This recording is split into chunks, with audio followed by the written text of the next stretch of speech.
Hello and welcome back to What My Dad Does, and today I'm fitting Ikea PAX wardrobes and I'm going to show you how to give them a professional looking fit.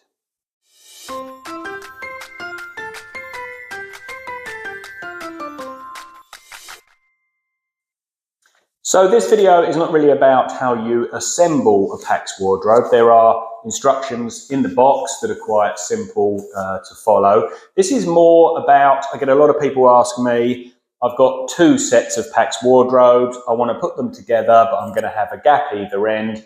How do I fit them so it looks professional? So that's what I'm going to be concentrating on and showing you today. I will do a sped up video on how I assemble one of these wardrobes just so you can see it go together quickly.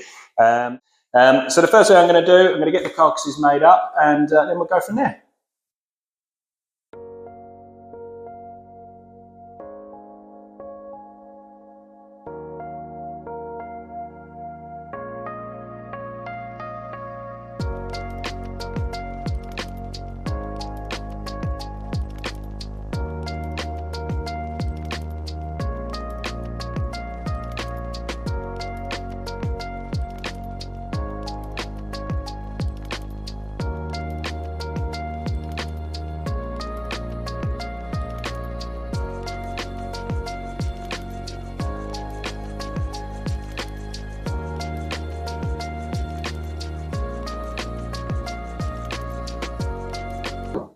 Right, here we go. So all four carcasses are built. Apologies that this one's in the way. It's the only place it can go at the moment because before I can do anything else, I need to sort out this corner. So you may not have this, you may just be going side to side. But for those who are doing something like this, I'm actually spinning the door around. The door should be hinged this side because obviously this bit is hidden down there. I'm going to spin it round, so I'm going to put a bit of panel here and hinge it off of this so it opens back against these doors here. So what I've done, I've bought myself another wardrobe, another carcass, just a thin one, because all I want is these two sides because they have the finished edge. And really, if you were buying wardrobes from any company and getting them professionally fitted, they would include for extra material for infilling either side. Even the heads here, these are quite close. I think they're about 20 mil away, but I'm going to fill those in so there's no dust and dirt that can get up there and stuff. But again, I need material for that, and I want the same material. Now, I've seen people doing this in MDF, but then obviously you've got to paint that. So it'll be a different colour. I suppose you could colour match the doors or something, but I'm never too sure how hard wearing painted MDF is going to be. Maybe it's okay, I don't know. I always buy another wardrobe. This is foil wrapped, obviously, it's not going to chip, and it is the material that I use for the tops, the sides, even the backs and things. Sometimes you'll have this stood off the wall because you'll have skirting. So if you've got skirting in your room, these wardrobes make no allowance for skirting at all. So you've got two options really. One, you can take your skirting off, or you can keep the back of this wardrobe off of the wall. And what that means is that at the top, say your skirting is 20 mil thick, at the top you're probably going to be off at 20 mil, if it's vertical that is. And so you'll need a little packer piece just so when you screw it back, it's tight to the wall and it can't push further and rock towards the wall. But I'll go through that with you when we get to leveling, which is what we'll do once I've done this corner. So I'm going to put, I've got my bit here. So this is my spare carcass material that I'm basically going to sit like that. My hinges will be inside here. The door will open this way. This is going to be hidden down here. I'll put that on there, and then the next thing to do is to get these all leveled up. So I'm talking height-wise, as well as front to back level, as well as side to side level. And then we'll screw them all together. But let me do this first, get these in place, and then we'll play around with the levels. Right, so here we are. I have built this corner. Here is the panel that I was talking about that's on there. I've put another little bit next to it, just so this door is sitting in here and this door is sitting in here, and that gives me a corner so the doors can open. That has been pushed in, so it's all hidden behind. Also gives a nice finish inside the wardrobe here. There's no gap or anything. and they're all stood in place. So now is when I'm going to start leveling up. So it's worth noting that Ikea wardrobes, they give you a foot adjustment for the front edge. Okay, so you can screw them down and lift it up or down. But they never give you anything for the back. I don't know why that is, but if you do need to do something or lift the back up slightly, you're going to have to pack it. So you're going to need some sort of thin plywood or hardboard or something like that that you can pack the back up, because there's no allowance for it in these units. So I'm going to go ahead. If you've got a corner one like this, start in the corner, get that correct, and then work away from the corner. So I'll do this one first, get that right. Then I'll probably do this one because I won't need this edge to look exactly correct, top to bottom. And then I'll do the last two and I'll pull them tight to these. And whatever gap I've got at the end, I've got at the end, and we'll sort that out next. So I'm going to go ahead, I'm going to get these leveled up, and then we'll come back and we'll look at fixing them to the wall. Okay, so these are now, I would say 90% in the right place. They're packed at the back where they need to be, screwed down at the front where they need to be. They are pretty much there. They're nice and level in all directions, and they're the same height. Okay, the height bit's important if you're going to be like me, infilling that top bit. So what I'm going to do now is I'm going to clamp these together, probably start in the corner again. Clamp that together. This is the clamp that I use. Make sure it's got the protective pads on it. So you just want to simply clamp that up just so it can't move. Get it 100% correct, and then we're going to fix them together, okay, here and here. Now they provide these fixings. I really like these. These are good for when, you know, just one carcass next to another one. They pull nice and tight. A couple in the front. Here where I've built the corner out, that's not long enough. So I'm going to put some screws in. Obviously I'm going to measure it and choose a screw that is smaller than that dimension so it doesn't pop out the other side. But I'm going to get this fixed, and this bit fixed. And then I'm going to screw them back in the tops up here. And that's just a simple plug and screw. And then you use these little catches just to make sure it catches the screw head.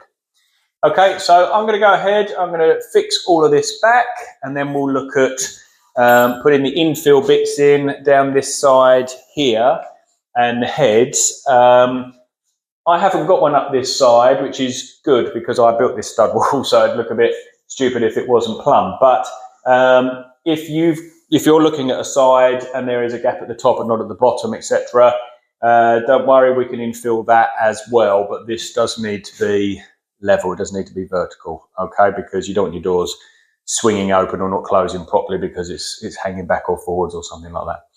So, right, let's go and get fixing. Okay, so that is now done. They are all screwed together and they are all screwed back to the wall. This is solid now. This is really, really solid. No rocking, no moving, no anything.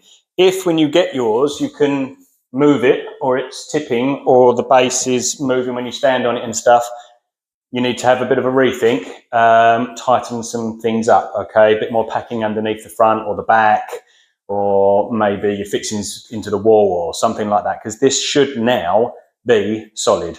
Once this is like really loaded, you don't want it loosening and coming off the wall or moving around. Obviously that is not what a wardrobe should be doing. So at this stage, give it a bit of a tug and you should be really rock solid. So the next thing to do now is to do some scribing, okay? I don't know if you want to scribe your tops, but you'll almost certainly want to scribe something in the sides. So the way I do this, I mark, these are 2.4s, they do a different height as well, I can't remember what that is, but essentially I go every 400. So the floor, 400, 8, 12, 16, etc., up to the top. And then I measure at the very bottom, measure 400 up to the wall, measure 800 up to the wall, measure 1200 up to the wall, etc., etc. And I mark that on my spare carcass piece. Don't forget, this edge is your straight edge. The wall edge is the one that's going to be going in and out. Okay, don't get it round the wrong way. I don't know what you're going to be cutting it with. I like to cut it with a plunge saw because it's got a straight edge guide. So although I'm zigzagging, the zigzags are straight, if that makes any sense. So the bottom measurement might be 15 millimeters, the next one might be 20, then 22, then 25, and then back in towards not a lot of the top. But each bit I'm going straight, just looks nicer than a wibbly wobbly line. But whatever you're cutting, remember for certain things you need the board upside down. So for a skill saw, you'll want the board upside down so you get the chewed edge at the top, not the nice bit you're going to see. And then you also need to remember that this is your flat edge when you mark it. So wherever way you're marking it from the bottom, this wants to be your flat edge. That's your scribed edge, okay? And then cut that, and that should, in theory, fit beautifully in that gap. It's probably not going to. You're probably going to have to nibble a bit here and there. But in essence, if you're marking it every 400 and taking a measurement, it should pretty much follow the whatever in and outs of that wall are doing. Certainly enough, hopefully, that you can just put a little bit of mastic down there or something just to cover any tiny gaps, and you should get a really nice infill panel. So I'm going to... Okay, so I've just cut this bit. Funnily enough, that gap looks really even all the way up. But actually, if you look at this bit of timber, I don't know if you can see it, but basically it's 15 millimeters at the bottom, 26 millimeters in the middle, and 19 millimeters at the top. So it really is all over the place. But we have scribed that in, so hopefully that will go in this gap. And yeah, it does go in the gap. So yeah, perfect. Yeah. Might be a little bit, maybe 1 or 2 millimeters too small in a couple of places. But as I say, nothing, a bit of mastic won't cover that teeny tiny bit. Now, you can have this wherever you want. And what I mean by that is you can set it back, if you like. It hasn't got to be perfectly in line with this. In fact, I don't set mine perfectly in line because you are going to have a cut in. So I'll just make sure it's 5 mil back, screw, 5 mil back, screw, 5 mil back, screw, probably at the 400 marks. Again, make sure you're not where your hinges are going to be. You don't want to go through one of these holes with your hinges in it. And that's that side done. Then I'm going to measure the same at the top. Like I said, that end, the middle here, the middle on this end. And I'll do that in one run. I'll then do this bit. Don't forget this bit. I need to have a good end on there, and this run will come into it. But this end needs to be good, which if you buy these panels, the top and bottom are edged as well as the side. So you'll get that edge on a long length. So that's what I'm going to do next. I'm going to fix that, and then I'll cut these heads in, and then I'll come back and show you those.